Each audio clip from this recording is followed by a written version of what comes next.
Hola, ¿cómo están? Alumnos de Cálculo 2 y Análisis 2. Vamos a arrancar con la clase número 2. Este va a ser el primer video de la clase número 2. Bueno, antes de arrancar con los temas, quería darles un par de consejos. Este PowerPoint ya arranca con un tema propiamente de la cursada. En la clase anterior solamente estuvimos repasando todos los temas de Cálculo 1 o los temas que nos van a servir en realidad para Cálculo 2. La idea es que no miren el video como si fuera un video de corrido, sino que la idea es que lo vayan parando, vayan copiando, va a haber muchos ejercicios, yo voy a resolver ejemplos, pero ustedes van a tener muchos ejercicios para resolver. Hagan de cuenta que la cursada tiene varias horas y que estamos ahora con la cursada. Entonces este video, que durará 15-20 minutos, ustedes en realidad lo tienen que mirar y dedicar por lo menos 1 o 2 horas de su tiempo para ir obviamente copiando los ejercicios, los ejemplos, entendiéndolos, tomándose su tiempo para analizarlos, resolviendo el resto de los ejercicios que van a quedar para resolver, y todo eso lo vamos a ir corrigiendo en el primer encuentro de la próxima clase, en el Zoom de las 19 horas. O sea, la idea es que ustedes puedan tener todos los ejercicios resueltos, todos los que ustedes puedan resolver, y los que no, los que les quedaron dudas o los que se trabaron en algún momento, que en el Zoom de las 19 horas lo podamos resolver. Entonces, dicho eso, vamos a arrancar con la presentación. Vamos a ver en este primer tema de análisis 2 las funciones de varias variables. O sea, nosotros en análisis 1 trabajamos con funciones de una sola variable, o sea, funciones que van de R en R. ¿Qué quiere decir una función que va de R en R? O sea, a un número de X yo le asigno un número Y a través de una función. Por ejemplo, a X sub 0 a través de una función le corresponde el valor Y sub 0. Este tipo de funciones en las cuales trabajamos todo análisis 1 o trabajaron ustedes en análisis 1, se las denomina funciones escalares de R en R, donde tanto el conjunto de partida como el conjunto de llegada es R. Ahora bien, en análisis 2 vamos a analizar funciones de varias variables. Ahí tenemos la definición.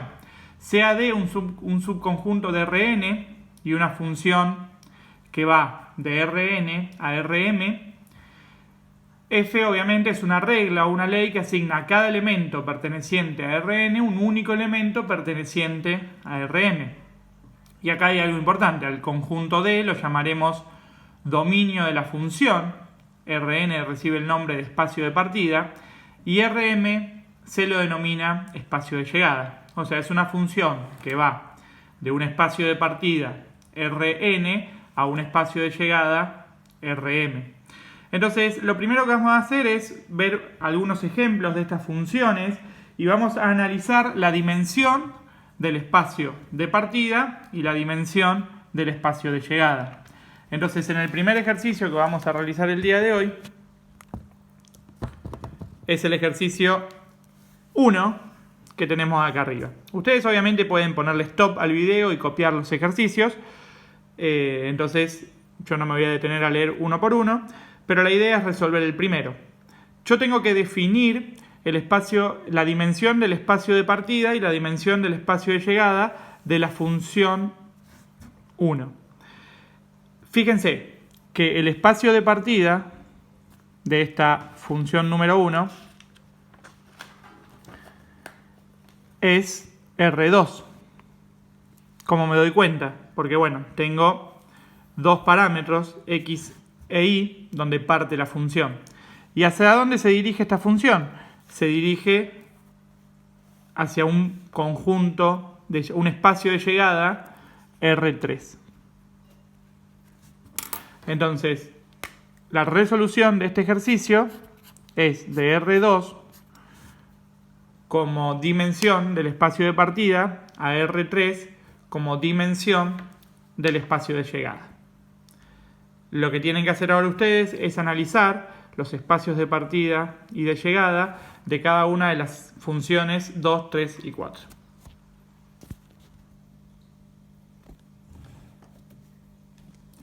Bueno, Dentro de este tipo de funciones que van de Rn a Rm, tenemos obviamente infinitas posibilidades, pero vamos a centrarnos principalmente en tres casos particulares. Las funciones de análisis 1 de RNR se denominaban funciones escalares. Ahora, las funciones que vamos a analizar en análisis 2 principalmente, tenemos tres principales. Las que van de Rn a R, a esas se las denomina campos escalares. Las que van de R a Rm, a esas se las denomina función vectorial.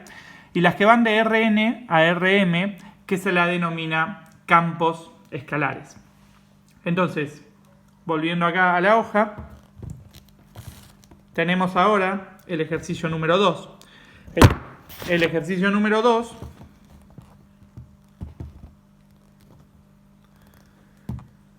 es clasificar las siguientes funciones de varias variables.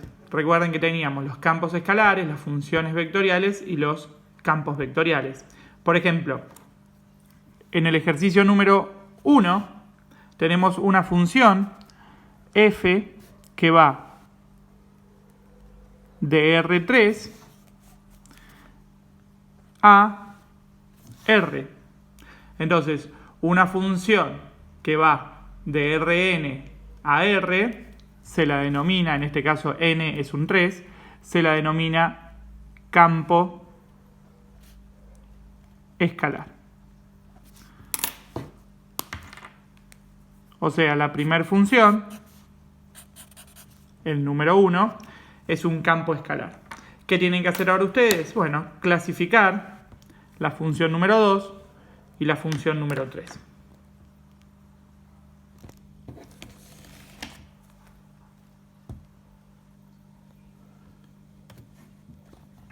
Ahora lo que vamos a hacer es centrarnos, esta clase y este PowerPoint se va a centrar principalmente en las funciones vectoriales.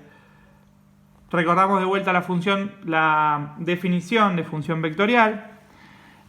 Bueno, es una función que va de R a un Rm. Por ejemplo, en esta función yo lo que voy a tener es un R como conjunto de partida, pero un R3 como conjunto de llegada. Cada una de las funciones que están en el conjunto de llegada son funciones llamadas funciones componentes de variable real del parámetro 3, del parámetro t. Así se dice que f es continua, derivable o integrable si x, y y zt lo son. Igualmente eso lo vamos a ver más adelante. Por lo tanto, se llama función vectorial a cualquier función de la forma siguiente. Por ejemplo, esta en el plano, o sea, donde el conjunto de llegada es R2, la de abajo en el espacio, donde el conjunto de llegada es R3, o obviamente que después puede ser R4, R5 o cualquiera que continúe. Vamos a ver la representación gráfica de la función vectorial. O sea, como su nombre lo indica, las funciones vectoriales se representan mediante vectores. O sea, para cada t perteneciente a D, o sea, al dominio, se va a dibujar un vector con origen en el origen de coordenadas, en el 0, 0, y extremo en el punto donde la función me indique. Para esto vamos a ver un ejemplo, para que quede bien claro. Y es el ejemplo que tengo acá. Dada la función vectorial ft igual t menos 1 y t al cuadrado, se pide que se pide representar gráficamente f de menos 1, f de 0 y f de 1 y 2. Entonces vamos a hacer una tablita. Entonces yo ya sé que f va de R a R2.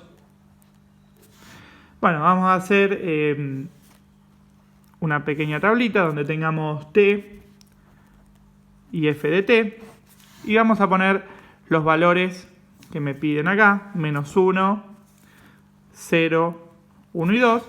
Y vamos a reemplazar estos valores en nuestra función. Por ejemplo, si reemplazo el menos 1 acá, menos 1, el resultado va a ser menos 2. Si reemplazo el menos 1 al cuadrado, el resultado va a ser 1. Haciendo todas las demás cuentas, el resultado va a ser menos 1, 0 en el caso del 0. El resultado de acá va a ser 0, 1. Y el resultado de acá va a ser 1, 4.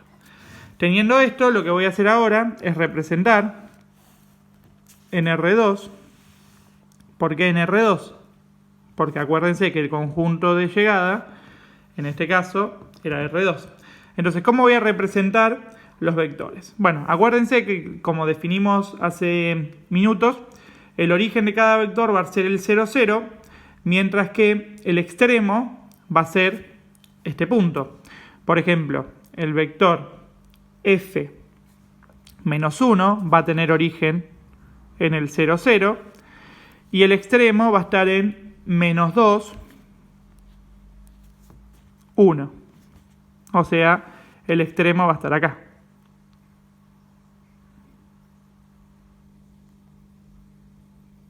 Este es mi vector f menos 1. El siguiente, el 0, también va a tener origen en el 0, 0, y el extremo va a estar en menos 1, 0. O sea, acá. El vector va a estar sobre el eje X. El siguiente, f de 1, también el origen en el 0, mientras que el extremo va a estar en 0, 1. Después, en el 2, 1, 4 y así sucesivamente. La idea es que puedan ustedes completar el 3, completar el 4 en su hoja y realizar el siguiente ejercicio. Este va a ser en R3. ¿Por qué? Porque fíjense que esta función va de R en R3. Entonces ustedes lo van a tener que dibujar en el espacio. Recuerden que todos estos ejercicios los vamos a resolver en el encuentro virtual de la próxima clase. Bueno, vamos a seguir avanzando. Vamos ahora a analizar el dominio de la función vectorial.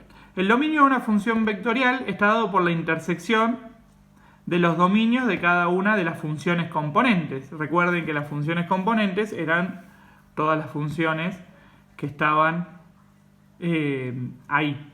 Entonces, el dominio de cada una de esas funciones, la intersección del dominio de cada una de esas funciones me va a dar el dominio de mi función vectorial. Para eso también vamos a, obviamente, hacer un ejemplo para que quede bien claro.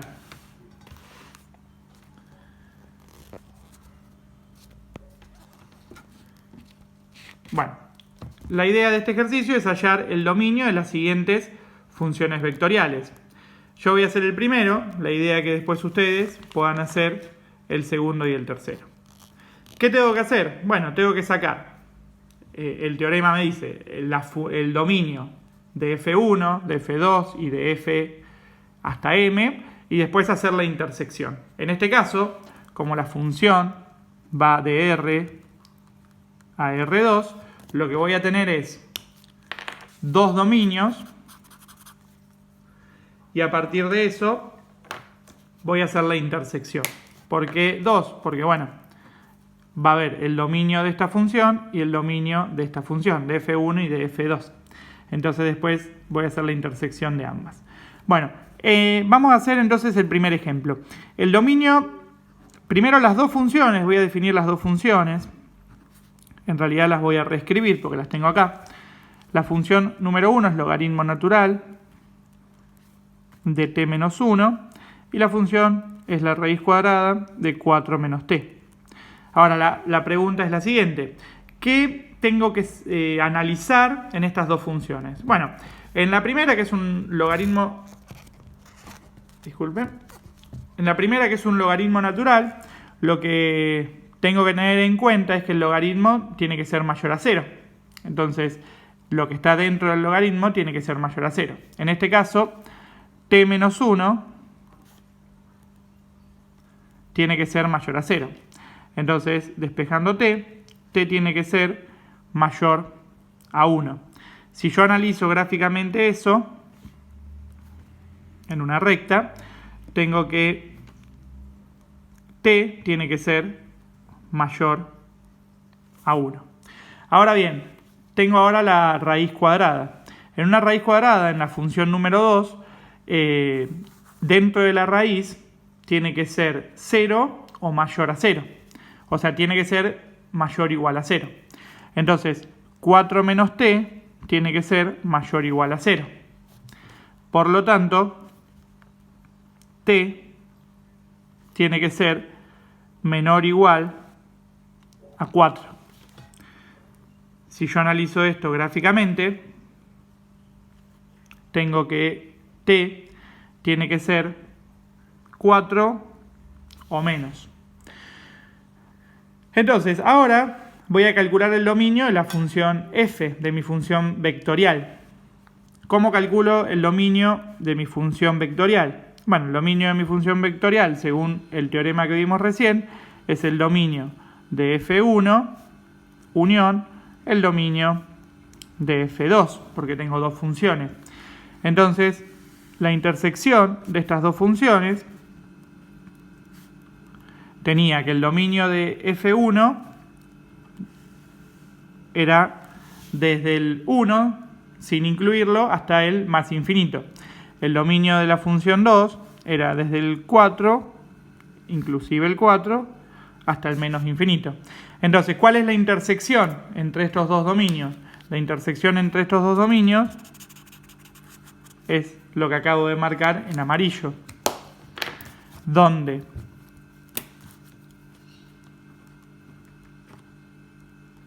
el 1 no va a estar incluido y el 4 sí. O sea, desde el 1 hasta el 4 es el dominio de mi función vectorial 1. Ahora la idea es que ustedes puedan resolver la función vectorial 2 y 3 y obtener el dominio de cada una de esas. Volvemos acá a la presentación de PowerPoint. Y por último, lo que tenemos también que analizar en estas funciones es la imagen. Bueno, en la imagen vamos a tener en cuenta varias cosas importantes.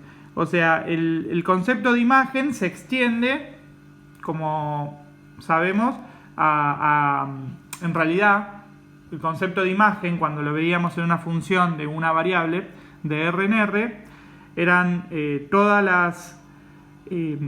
todos los elementos del conjunto de llegada a la cual tienen un origen en el conjunto de partida. Por ejemplo, vamos a reescribirlo acá para que quede bien claro.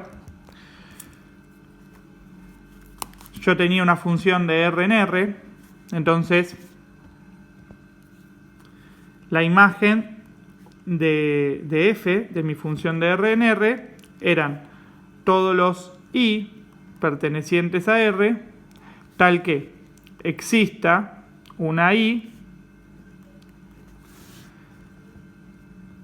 que corresponda a un f de x para algún x perteneciente al dominio de mi función. O sea, todos los i que, aplicándole la función a un elemento del conjunto de partida, tenía como resultado ese i. Esto obviamente se extiende a las funciones de varias variables. ¿Saben? O sea, son todas, vamos a hacer la imagen de una función de varias variables. Dado, por ejemplo, f de t, teniendo f1 de t, f2 t, etcétera, hasta fmt. La imagen de f van a ser las i1, i2, y n pertenecientes al conjunto de llegada Rm, tal que y 1, y 2, y n sean igual a un f de t para algún t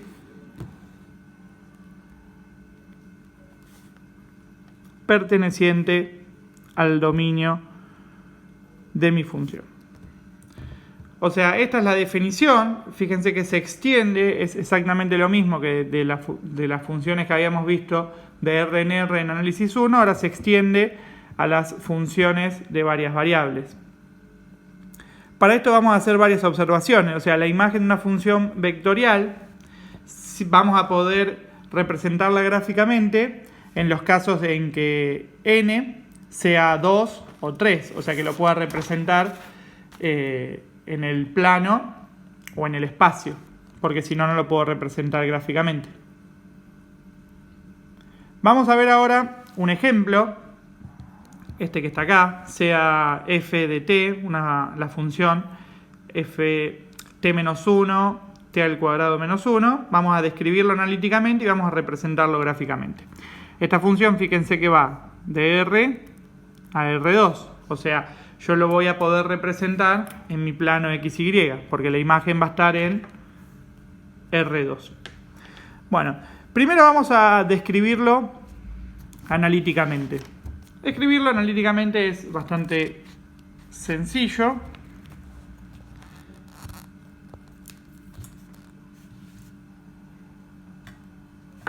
La imagen de mi función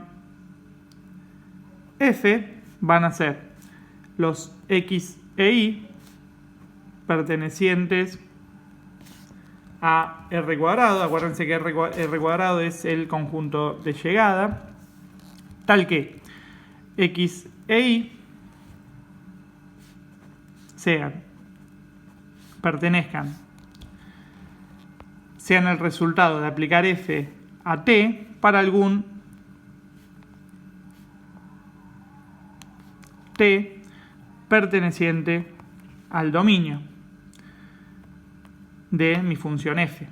Ahora bien, si reescribo esto, van a ser los x e y pertenecientes a r cuadrado, tal que x e y sea igual a mi función t, que en este caso era t menos 1, la función f1, y t al cuadrado menos 1, la función 2, para algún t que pertenezca al dominio. Y si reescribo nuevamente esto, van a ser los x e y pertenecientes a r cuadrado, tal que x sea igual a t menos 1 y y sea igual a t cuadrado menos 1 y obviamente el resto de la definición. Este corresponde a x y este corresponde a y.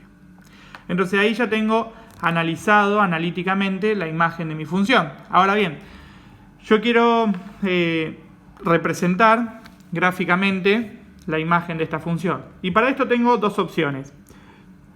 La opción número 1 es, por ejemplo, dar valores a la variable t. Entonces, yo tengo t y tengo obviamente la función f de t, que sería t menos 1, t al cuadrado menos 1, y le doy valores. Por ejemplo, le doy el valor menos 2, 1, 0, 1 y 2. Haciendo las cuentas, en este caso me queda 3, 3, o sea, reemplazando de vuelta t en esta función y en esta función. En este caso me queda menos 2, 0. En este caso me queda menos 1, menos 1. En este caso 0, 0. Si ustedes hacen cada una de las cuentas, esos van a ser los resultados. Y en este caso 1, 3. Entonces, si yo quiero representar eso gráficamente, voy a graficar esos puntos. El menos 3, 3, que es este punto que está acá. El menos 2, 0. El menos 1, menos 1. El 0, 0. Y por último, el 1, 3. Fíjense que la imagen de esta función es esta curva que es una parábola. Ahora bien, la otra forma de representar gráficamente la imagen sin probar, o sea, sin darle valores a t, es despejando la variable t, queriendo eliminar la variable t. Entonces, yo tengo mi función, la vamos a reescribir acá, t menos 1, t al cuadrado menos 1. Entonces, esto es x, esto es y. Vamos a armar un sistemita donde x sea t menos 1, y t al cuadrado menos 1. La idea es eliminar la variable t. Entonces, ¿cómo hago para eliminar la variable t? Bueno, vamos a despejar t de la primera ecuación. Despejo t de la primera ecuación y la reemplazo en la segunda. Entonces, si despejo t de la primera ecuación, me queda que t es igual a x más 1. Reemplazo t en la segunda ecuación. O sea, reemplazo en la ecuación 2 y me queda y igual, y acá me queda x más 1 en vez de poner t al cuadrado menos 1. Si resuelvo eso, el resultado va a ser x al cuadrado más 2x. Entonces, acá ya tengo mi imagen, que es obviamente una parábola, la misma que había graficado acá arriba, y si la grafico va a ser obviamente esa parábola que está ahí. Bueno, con esto terminamos este video, o sea, les queda como ejercicio graficar, analizar analíticamente y hacer el gráfico de las imágenes de estas funciones vectoriales. Entonces, como repaso de este video, vimos los tipos de funciones de varias variables y nos metimos a analizar especialmente las funciones vectoriales. Dentro de las funciones vectoriales analizamos el dominio, analizamos la imagen y analizamos cómo representar gráficamente cada uno de los vectores.